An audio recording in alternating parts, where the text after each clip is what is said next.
Assalamualaikum warahmatullahi wabarakatuh. Pada pekan ini kita akan bahas mengenai chapter 6 dari buku referensi 1 terkait dengan cost benefit analysis atau analisa biaya dan manfaat terhadap satu proyek dalam investasi teknologi informasi. Di sini tentu akan dijelaskan mengenai cost benefit analysis, kemudian menjelaskan bagaimana CBA dapat digunakan untuk pengambilan keputusan investasi teknologi informasi, dan seterusnya sampai kita mendefinisikan sensitivity analysis yang sesuai dengan konsep CBA tadi. Apa itu yang dimaksud dengan cost benefit analysis? Itu adalah suatu teknik untuk menganalisis biaya dan manfaat yang melibatkan estimasi dan evaluasi dari manfaat yang terkait dengan alternatif tindakan yang dilakukan. Jadi di sini tentu akan membandingkan nilai manfaat kini atau di sini kita sebut present value of benefit dengan nilai biaya kini, present value of cost dalam sebuah investasi. NPV dari masing-masing cost dan benefit itu kita bandingkan dan akan kita lihat bagaimana nilainya, apakah sama dengan satu, lebih besar dari satu, atau lebih kecil dari satu. Ada 3 hal penting dalam CBA, yaitu di sini manfaat. Manfaat atau benefit di sini tentu merupakan dari domain bisnis, bisa berupa penurunan biaya dan peningkatan kinerja atau revenue. Itu yang bisa dihitung secara tangible. Dan biaya apa saja, domain teknologi tentu saja berupa biaya tetap dan biaya variabel yang diperlukan untuk membangun atau investasi teknologi informasi. Dan yang ketiganya adalah nilai atau value adalah manfaat yang diperoleh dari pembangunan TI. Ini bisa jadi di dalamnya intangible benefit, ya, tapi bisa dikonversi menjadi sesuatu yang tangible. Kemudian CBA juga dapat digunakan untuk mengevaluasi independent investment dan memilih satu atau beberapa dari investasi independen atau defendant, ya. Nah, CBA pun dapat digunakan untuk sebelum proyek dilakukan atau setelah proyek dilakukan. Dan juga dilakukan saat proyek sedang berlangsung. Itu salah satu yang berbeda dari analisis yang sebelumnya. Nah, tahapan yang bisa dilakukan dalam cost benefit analysis itu adalah yang pertama tentu menentukan masalahnya apa, identifikasi. Yang keduanya identifikasi biaya dan manfaat itu sendiri, kemudian menghitung biaya dan manfaat, membandingkan alternatif, dan lakukan sensitivitas. Diubah-ubah sehingga bagaimana perubahannya itu. Dan menentukan masalah misalnya. Kita melakukan analisis mendalam dari situasi. Dan juga melakukan investigasi kebutuhan dan requirement dari TI. Apa saja sih? Setelah analisa masalah, perlu di-list identifikasi semua alternatif solusi yang memungkinkan, ya. Juga nanti outputnya itu merupakan spesifikasi dari tujuan investasi IT tadi dan juga rencana untuk pencapaian tujuan tersebut. Kemudian identifikasi biaya dan manfaat. Di sini kita identifikasi semua biaya dan manfaat yang cocok, yang relevan. Cost atau biaya adalah semua pengeluaran untuk pengadaan, pemasangan, dan pemeliharaan teknologi informasi. Di buku bisa dilihat di tabel 1, tentu kita harus menghitung tangible yang bisa langsung dihitung, dan juga yang intangible yang belum tentu langsung bisa dihitung, tetapi harus melalui satu cara konversi supaya bisa dikuantitatifkan. Kemudian kita juga harus mengidentifikasi biaya dan manfaat. Manfaat adalah dampak positif dari melakukan investasi. Nah, di sini bisa tangible maupun intangible.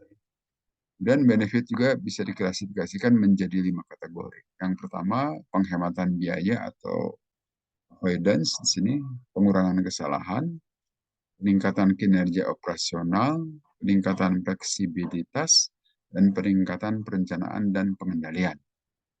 Itu bisa dilihat di tabel 2 di buku untuk lebih lengkapnya, ya. Kemudian cara mengelola intangible cost and benefit. Yang pertama, kalau itu perkiraan kita tidak terlalu berpengaruh, bisa diabaikan. Yang keduanya, melakukan CBA tanpa intangible cost benefit, tapi tetap di list dan dideskripsikan efek-efek yang potensial. Kalau kita kesulitan melakukan konversi misalnya.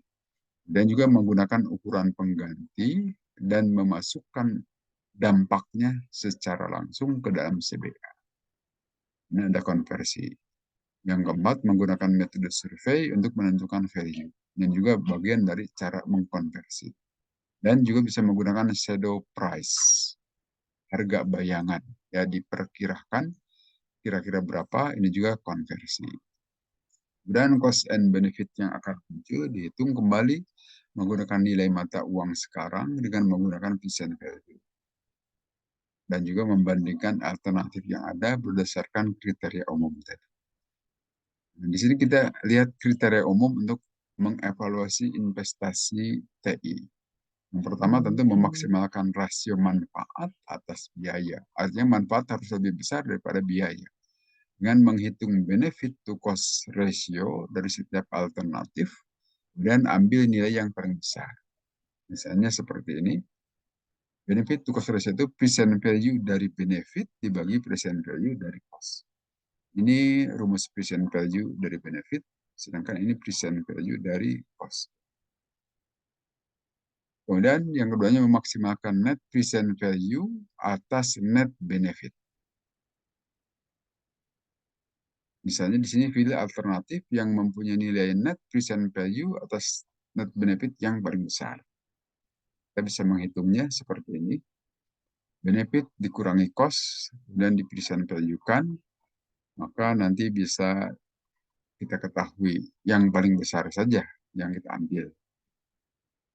Ini cara rumus-rumus yang bisa dilakukan. Dan saya kira ini sudah kita kenal ya. Dan juga memaksimalkan internal rate of return. Nah, IRR itu adalah tingkat discount rate yang menghasilkan NVP sama dengan 0. Artinya saat NVP 0, itulah IRR yang kita peroleh. Apakah sama besar atau lebih kecil dari bunga yang kita gunakan berdasarkan bunga rasio perbankan misalnya, itu hal lain lagi ya. Tentu di sini yang harus kita pilih yang memiliki IRR terbesar dan bisa diulang dicoba-coba. Dan payback period terpendek menggunakan kriteria tambahan, yaitu memaksimalkan benefit untuk level cost yang diberikan.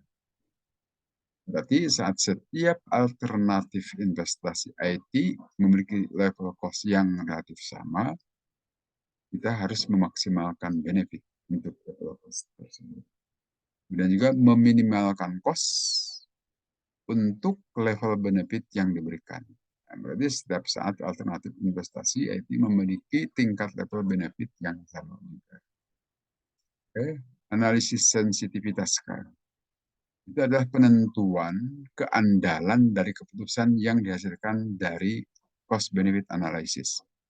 Itu digunakan untuk menentukan tingkat error dalam estimasi. Dan melakukan analisis sensitivitas bisa dengan memilih cost, benefit, ataupun parameter lain dalam perhitungan NPV yang dapat menyebabkan jumlah error yang besar, kemudian memvariasikan parameter tersebut untuk menguji dampak yang dihasilkan. Permasalahan dalam analisis sensitivitas di investasi TI adalah banyaknya parameter, termasuk discount rate yang digunakan dalam perhitungan NPV, yang mungkin memiliki tingkat error yang lebih tinggi dan menjadi sesuatu yang kritis. Itu adalah yang bisa dilakukan saat melakukan analisis sensitivitas. Kemudian bisa juga melakukan analisis biaya per efektivitas. Itu merupakan teknik analisis biaya yang mempertimbangkan biaya dan efek yang didefinisikan dalam istilah yang berbeda. Langkah-langkahnya tentu pertama mendefinisikan masalah, menetapkan tujuan, dan alternatif yang dihasilkan. Ada perbedaan di sini antara CBA dan analisis biaya efektivitas. Kalau CBA itu alternatif dievaluasi berdasarkan cost dan benefit yang diukur dalam istilah moneter.